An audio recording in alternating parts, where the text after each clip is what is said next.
Do you have a new estimate about what the war has cost us so far in this, the fifth month of the first year of this war in Iran?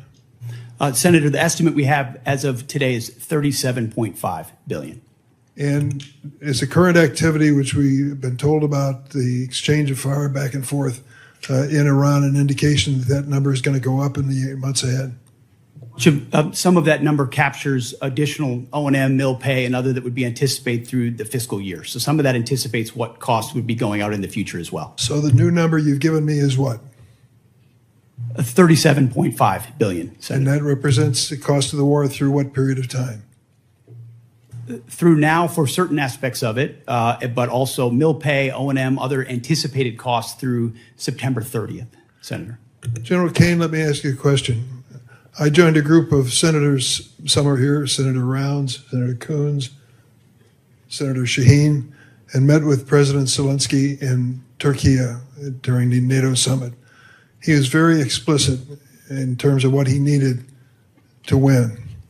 He feels the momentum in Ukraine is moving to his side, and that he is putting a foot forward instead of back. Is that your feeling? Sir, I think the pressure that Ukraine is putting on Russia is substantive at this point. Do you acknowledge his request that we help them with air defenses as a high priority? Sir, I know he's made the request. Whether or not that moves forward is always a debate at our civilian leadership, but I'm aware of that request. Are you aware of the fact that we appropriated and the president signed into law $400 billion of supplemental funding for Ukraine, including money for air defenses? I am, sir.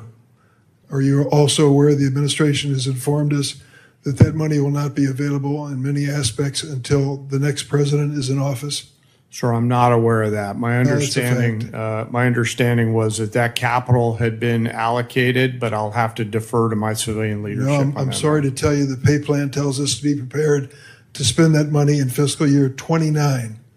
The new president, whoever it may be, will make that decision.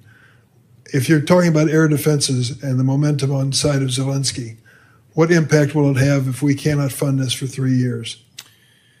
Sir, I want to highlight that the incredible work that the Ukraine industrial base is doing as they scale their own capabilities. It ranges from their surface-to-air capabilities to their air-to-air capabilities.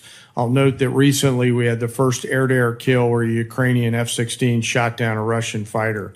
So I think their ability to scale their layered defense has come along a long way over the past couple years with the help and assistance of many. General, thank you for your service to the country, and I'm sorry for our losses. I believe 17 servicemen have given their lives in Iran so far, and hundreds have been injured. We should acknowledge that fact. And let me also say, we're at a moment in history where we can win the war in Ukraine. That victory would be critically important for those people who have fought for more than 4 years against the odds and proven they can put Putin back on his heels. But instead of finding the money that they need now for air defenses, we're putting more money into this exchange with Iran, a war of choice which we never should have entered. Thank you, General. Senator Moran. Chairwoman Collins, thank you very much. Let me first begin with just a statement to you, Secretary Rollins. Thank you for your leadership. Thank you for your attention to disaster assistance. Hugely significant and important in many states represented here, but across the country. And it is as challenging circumstances as I've seen farmers in my time and representing them in the United States Congress. And I appreciate my colleague, Senator Rounds, for making that case today. I appreciate the efforts by Senator Bozeman, the chairman of the Ag Committee, and Senator Rounds and his Vice Chairman Shaheen for their efforts here on this committee for that effort. Secretary Hegseth, let me ask you about your recent visit to the 101st Airborne Division. You saw the MV-75 Cheyenne. You saw it firsthand and heard from soldiers, as I understand it, about the next generation capabilities, how they will transform the way we fight. The Cheyenne has broken through, and it appears to me, in the acquisition bureaucracy to deliver a capability for our war fighting much faster than it otherwise would have happened. As you look across acquisition, I mean, we're here talking about appropriations, but the ultimate success we'll have in defending our country is putting that money to work as quickly as possible. So as you look at acquisition, what would you tell me we learned from the Cheyenne? Is it a model how the department it intends to field the next generation of capacity going forward? What does the program need from this committee to meet both the schedule and the necessity of its capabilities? Senator, I appreciate the question. I think it's one of the untold stories of our department is how we've tried to revolutionize the speed and scale of new acquisitions and procurement. Some of it through munitions and ensuring that companies pay for building their own factories and their own assembly lines so that we're saving billions and billions as taxpayers while companies invest. And when you invest in something with your own money, you want to see it succeed ahead of schedule and on time. Also opening the aperture so it's not just the prime contractors that are competing, but new entrants who make high cost and low cost capabilities. I think in particular on the Cheyenne and the Black Hawk and the replacement, the gap that some have identified could exist based on the hesitation on speed and replacement exists because of an austerity mindset, again, that goes back to the Biden administration of divest to invest. And so you end up divesting in certain systems like the Black Hawk before the next one is online, creating gaps for actual operators. And what we're funding in this supplemental and across this budget is the ability to do both. Make sure the systems we rely on the battlefield right now are delivered, and that newer entrants that we're going to need for long-range fight to deliver to be more survivable in contested environments, which you're talking about. When I had a chance to see it, the soldiers were proud to be in it because they felt like it would give them greater advantage in the future. We need to accelerate the timelines of those and deliver them even more quickly. And when you allow new entrants with all the right incentives, those things happen, and it's happening in that program. Will that take place? I think you may have just said this, but will take place in this circumstance of the Cheyenne? I believe in this administration, because of the policies of this administration, it is likely to do so. Just like the B-21, just like the F-47, just like so many other of our exquisite munitions that otherwise would have taken years and years to even get into development. We're moving those things left by, in some cases, years, so that we get them in the hands of warfighters who would need them right now and not held up in bureaucracy in this town. Thank you, sir. Let me turn to you, General Caine.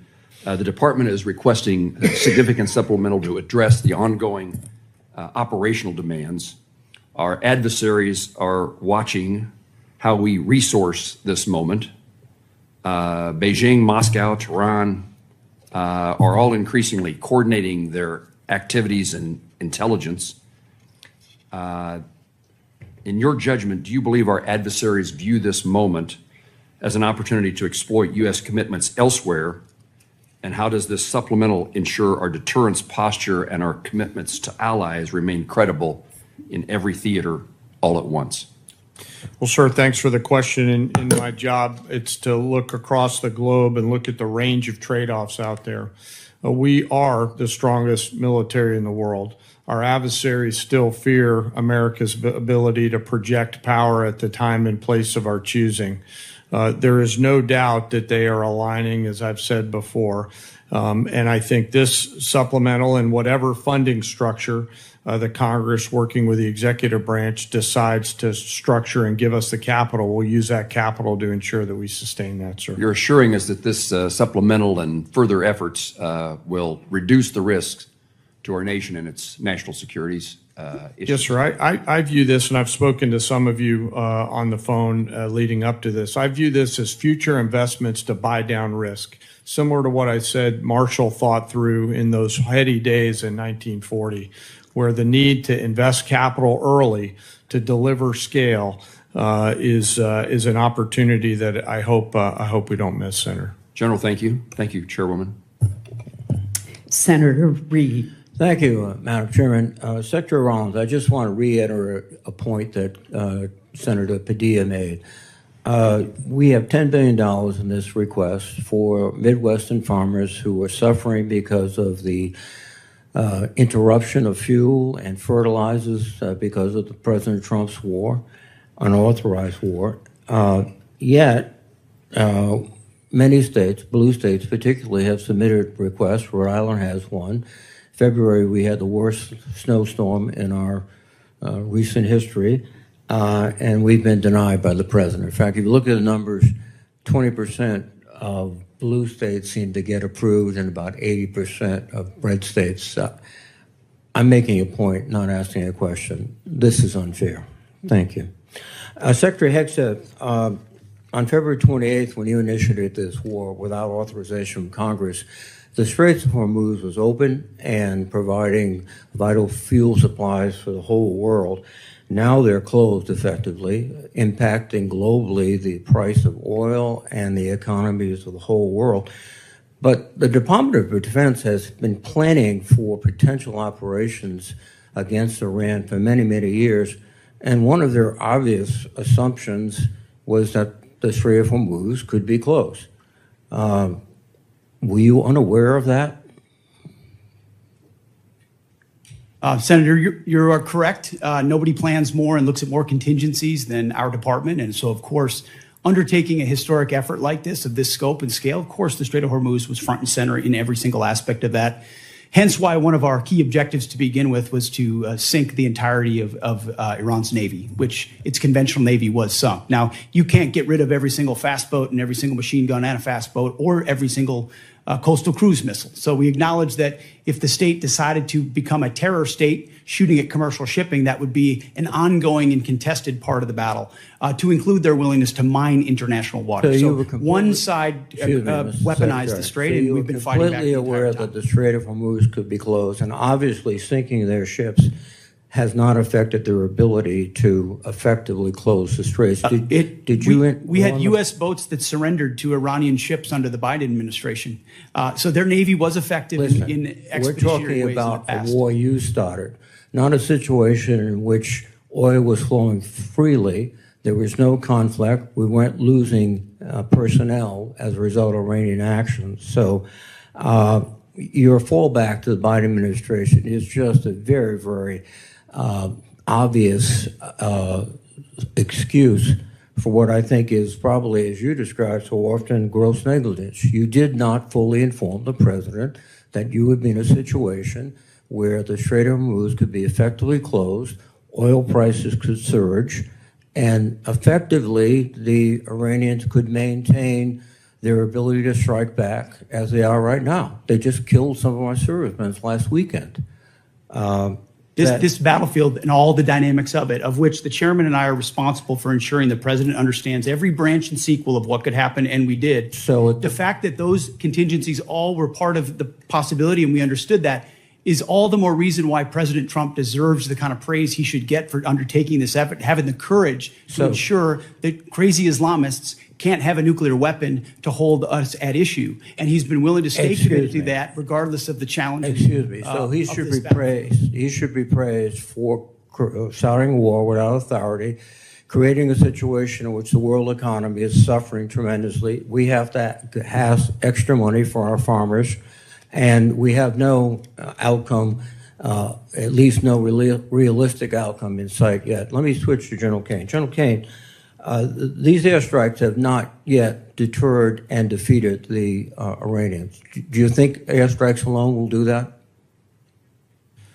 So I think academically, as you look across the totality of history, air power's got limits, and we always have to be mindful of those. I think where America's area of exclusivity is when we bring the totality of the diplomatic, informational, economic, and pair that with the military, and there's a lot of that work going on. Well, the military, the next step would be escalation by ground combat.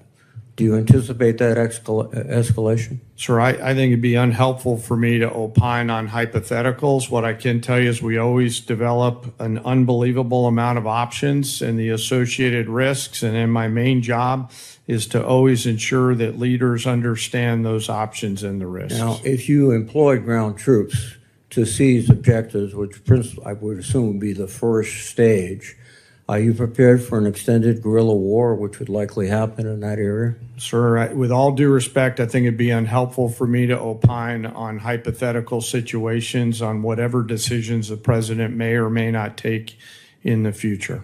Have you advised the president that a ground combat would be very expensive in the lives of our soldiers, sailors, Marines, airmen, and also could probably lead to an extended unconventional war in that area. I don't see the Iranians sort of throwing their hands up saying, welcome to Iran.